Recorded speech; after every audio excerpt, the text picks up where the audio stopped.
Good evening. According to recent statistics, it's said that learning English can bring a series of benefits.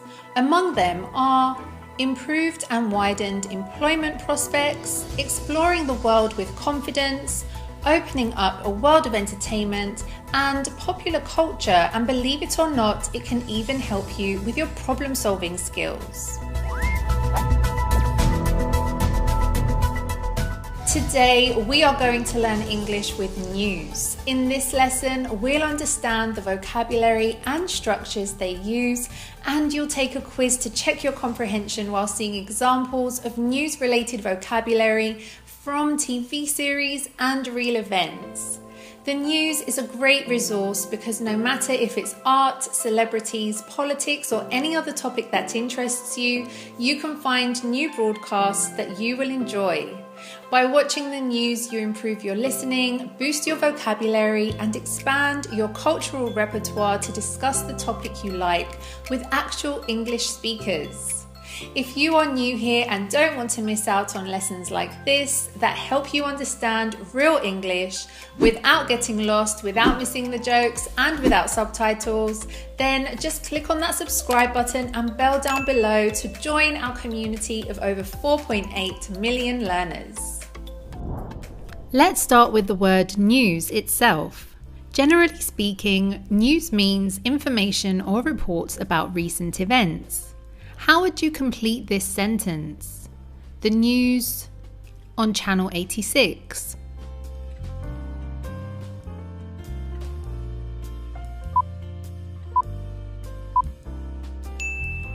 That's right, the word news is uncountable. That means we use the singular form of the verb like you can see here. News is news, I'm here to help deliver it, not stop it. That's why we can't say things like a news, two news, or many news. Instead, you say a piece of news or some news when referring to more than one. Oh yeah, he's dying. There's no wife and kid, which is great. Makes the breaking the news thing way easier. Oh yeah, one more piece of news. The drug addict is peeing blood. When referring to a television or radio program consisting of reports about recent events like the BBC, you say the news with the definite article the. Turn on the TV. I'm on the news, and it's not just a sketch of me. Now, some very common news-related vocabulary is breaking news. Breaking news is about information that is being received and transmitted about an event that has just happened or just begun.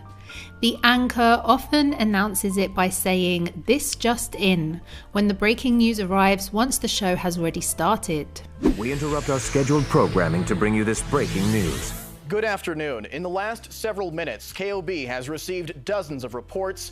The verb break can be used when referring to something, information, that has been revealed or become known. Example, the minister has refused to give any interviews since the scandal broke. So it's very common to hear or use the collocation to break the news.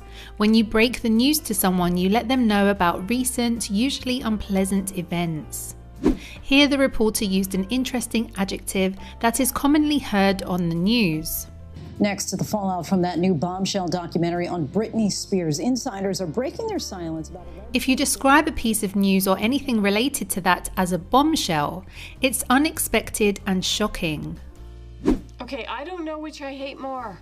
The fact that you're moving away or the fact that I'm the only one that knows about it. Why won't you tell anyone? You don't drop a bombshell like that this close to a wedding. No, that's an excuse. Another common word you'll find while watching or listening to the news is scrutiny. Scrutiny means a critical and careful examination of something to get more information about it. I'm hoping that people who don't have a voice, who don't have name recognition, will be able to get the same scrutiny in their lives. Now remember, I started the video as if I were presenting a news program. What would you call the host of a news program? A newscaster, an anchor, a broadcaster, all of the above.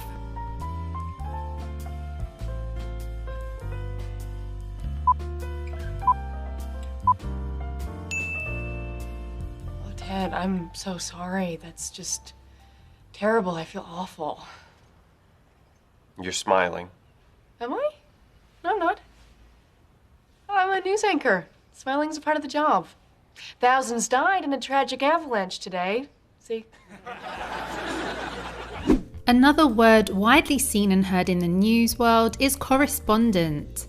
A correspondent is a person employed by a newspaper or a television station to report on a particular subject or send reports from a foreign country, as we can see in this example. The government says it is working towards welcoming tourists back to our shores. Our Australia correspondent Shaima Khalil is in Sydney with the very latest. When introducing a correspondent or a reporter who is off-site, not in the studio, the anchor often says reporting from. A judge in Los Angeles has now passed control of the estate to an accountant nominated by Britney Spears' lawyer. Sophie Long reports from LA. In the next part of the lesson, I'll teach you how to better understand and use the news to improve your English. Before we jump into that, just like the news, podcasts are a great and convenient way to create an English listening habit. And you can do it for free on the Real Life English app. It's the only place where you can get a transcript for the full episode and learn all of the important vocabulary and more. Plus, many learners like you tell me that they are frustrated that they don't have anyone to practice what they are learning with. Well, on the Real Life app, you can have conversations in English with people from all around the world at the touch of a button and discover new cultures. So if you are ready to step outside of the classroom and live your English, then download the app now by searching for Real Life English in the Apple app or Google Play Store, or simply click up here or down in the description below. As I mentioned at the beginning of the video, watching or listening to the news is a great source of listening input. This will eventually help you with grammar and vocabulary, as they will come to you in a more intuitive way. Listening to English will help you get a feel for the language and build a memory bank in your brain with the words you have seen and heard. That's why you shouldn't worry if you're not able to understand 100% of what's being said. Even when you have the news in your own language, you are still able to understand the context, even if you are doing something else while watching or seeing them. Let's try. You should focus on getting the main message, not on understanding every word. Listen to the news opening and take the quiz. A Facebook whistleblower has told US lawmakers that she believes Facebook's products harm children, stoke division and weaken democracy. Frances Haugen has been telling a Senate hearing that Facebook's leaders know how to make their products safer, but won't because they've put their astronomical profits before people. She said that as long as Facebook is operating in the shadows and hiding its research from public scrutiny, it is unaccountable, and she called on the authorities to take action. This just a day after a global outage prevented access to Facebook and its sister sites, WhatsApp and Instagram, for several hours.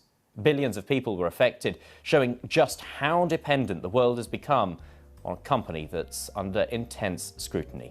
Based on this introduction, what will the piece of news be about? Someone angry because Facebook stopped working, someone alerting about the dangers of Facebook, someone demanding Facebook pays them money.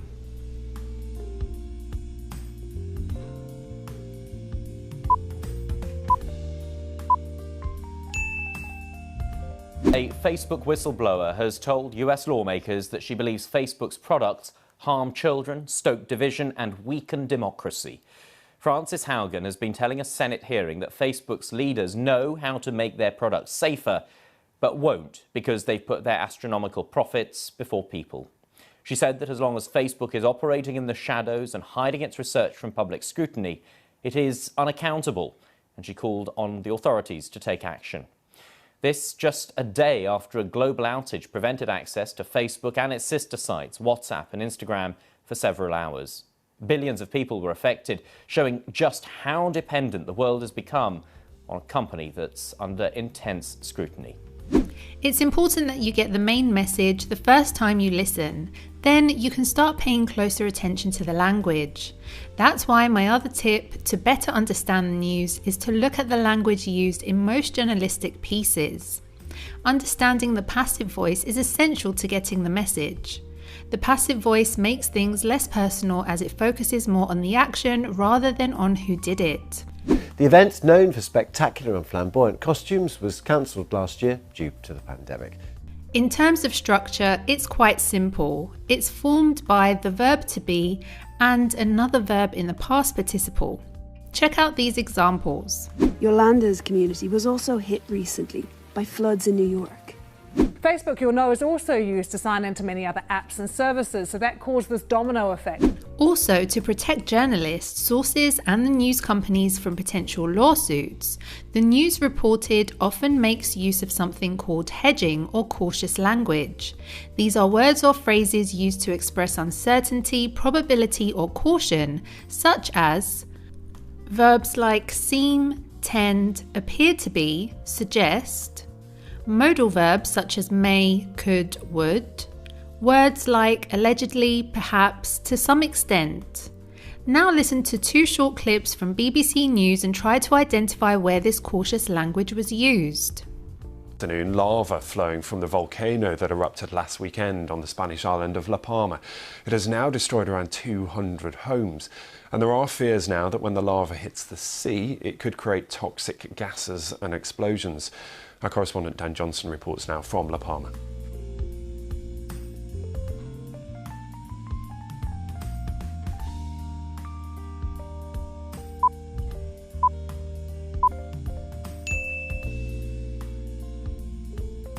And there's a risk that this side of the island actually gets cut off by the lava flow. That will probably happen at some point. So we're starting to see how everyday life is being disrupted here, and this eruption is causing problems not just for the people whose homes are directly at risk.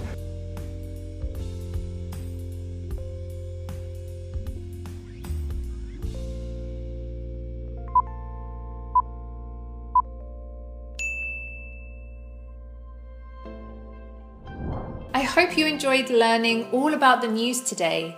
If you can't get enough of lessons with your favourite TV series, movies and songs, then make sure you follow us on Instagram because we make new lessons there every single day. Next, to help you better understand fast English, I would recommend that you learn English with this lesson we made on the Real Life English channel. Let's check out a clip from that. We have some breaking news out of a fast food restaurant in Washington, D.C. An unidentified exchange student was in McDonald's when a team member asked him, "What would you like?" The exchange student was confident because he'd practiced many times before in his head. He replied, "I'll have a Sprite, please." He'd been waiting a while when his name was called.